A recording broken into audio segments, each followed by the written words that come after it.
Hello, my name's Olurotimi Osha. Today is the 25th of June 2026, and America's 250th birthday is just over a week again. Of course, that will be 4th of July. Um, so, America declared its independence from Britain on uh, the 4th of July 1776. However, the form of government that we have today isn't what we started off 1776. So our government, the national government, the U.S. government, evolved over time. So it was the Constitution of 1787, right, which is the current form of government that we have today.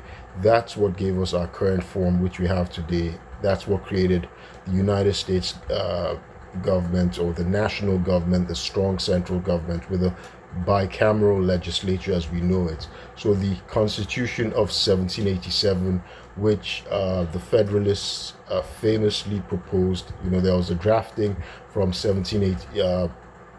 There was the drafting of the Constitution, and of course the Federalist Papers, written by Alexander Hamilton, who wrote most of it, and then James Madison, who became our fourth president, right, and John Jay, who became our first Chief Justice, right. They advocated, they wrote arguing for the delegates from the states to ratify the uh, the 1787 Constitution. And so after this was done, of course, they required the condition of the Bill of Rights. And of course, James Madison famously gave us the Bill of Rights. He's often called the father of the U.S. Constitution. That's James Madison.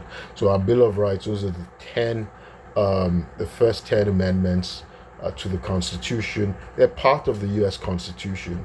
So with the Constitution of 1787, our form of government, our first national government with a bicameral legislature under this current Constitution, came into effect in 1789, with George Washington being our first president. But prior to that, 1776, we had what was called the Continental Congress, which was our de facto government, right?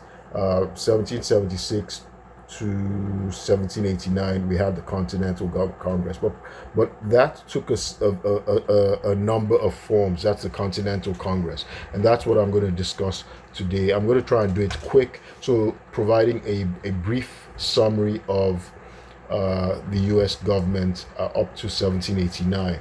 So the first Continental Congress actually came about before we declared independence. That was 1774, right? 1774 was the first Continental Congress. It came about in response to the British Parliament's coercive acts, also called the Intolerable Acts, right? The Intolerable Acts were a series of punitive measures, right, against Massachusetts, right, for its participation, or for its Boston Tea Party, right? The Boston Tea Party, that's when the Bostonians, right, the Sons of Liberty, that was in Massachusetts, infamously dumped over about 92,000 pounds of tea into the Boston Harbor, right? And they addressed themselves as Native Americans, as Indians.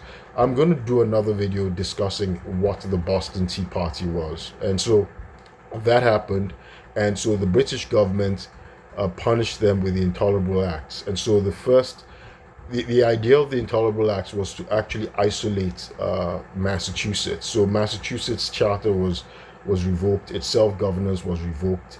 And so while it was intended to punish and isolate Massachusetts for for dumping the British tea into the merchants' tea into the sea, to the Boston Harbor, it had the unintended consequence of actually uniting the other colonies, because the other colonies now thought that, well, if the British government could just strip one colony of self-governance, it could do it to the others as well.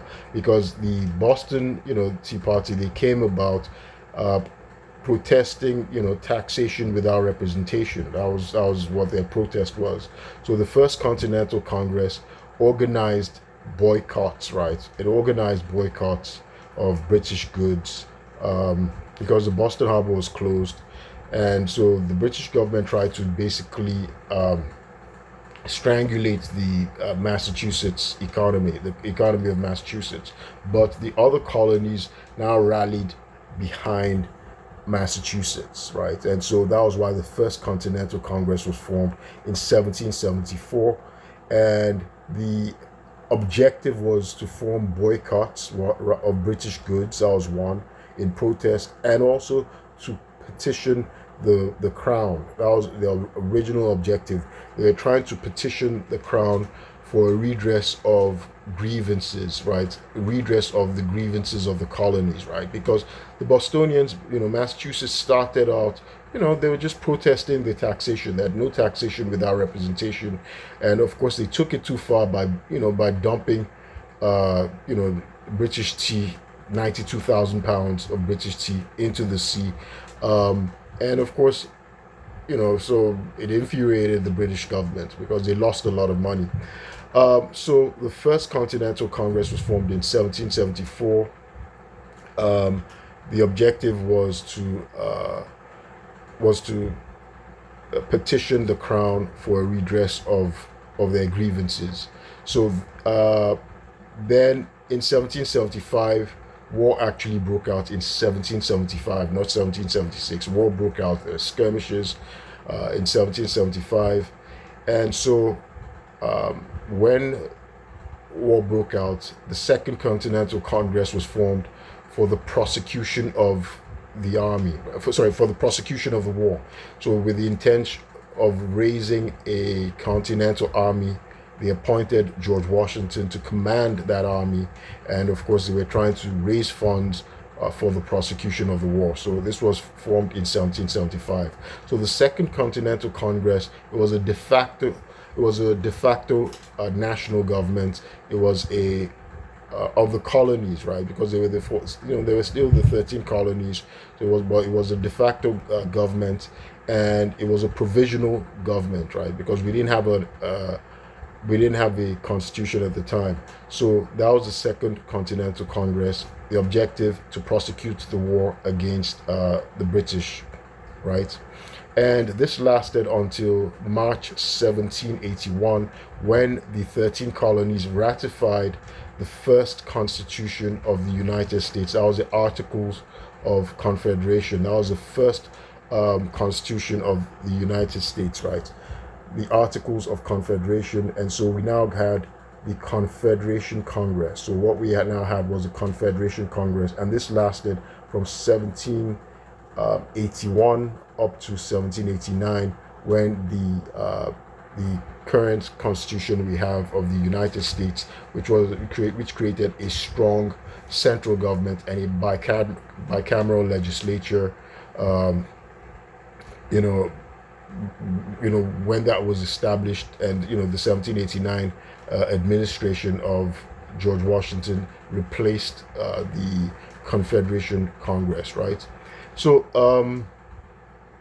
the U.S. under the Articles of Confederation was intentionally weak, right? Because when the colonies, right, the colonies feared a tyrannical government, right? Because they saw the British government, the crown, the king, or the British Parliament as tyrannical, right? So when they were when they were creating the Articles of Confederation and the Confederation Congress, they intentionally tried to give it limited powers. So it had just a unilateral legislature, right? It's not the bicameral legislature that we know of today. Bicameral, that means, of course, we have the Senate, right? And then we have the House of Representatives, right? That's our U.S. Congress. It's made up of two houses: the Senate, right, which has 100 senators, and then the lower chamber, which is the House of Representatives. But back then, we had just one Congress, unilateral. It was a unicameral legislature, and it had very limited powers. So the national government, Confederation Congress, all it could do was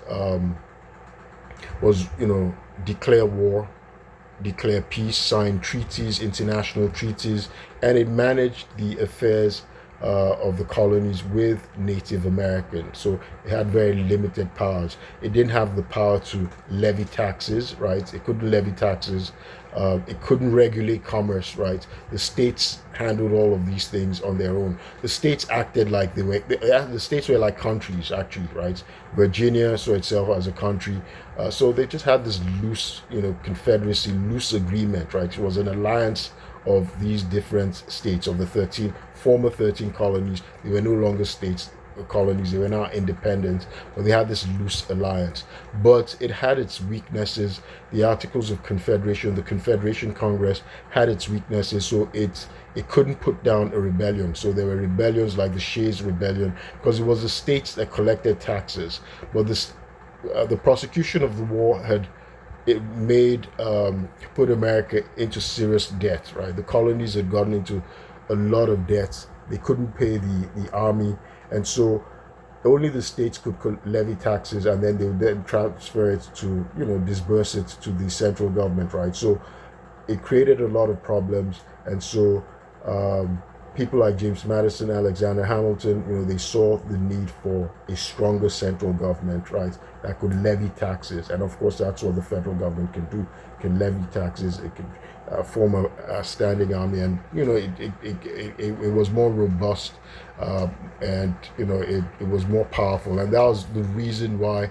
Well, at the same time, of course, the states feared a tyrannical government still, and that was why they included the Bill of Rights, right? The Bill of Rights, to limit the power of the government, to make sure the central government, the stronger central government they were creating, could still respect and preserve the rights of the citizens and the states as well, right? So that was the reason for creating the Bill of Rights. So there you go. That's a brief history of the United States government from 1774 up to 1789. My name's Olurotimi Osha.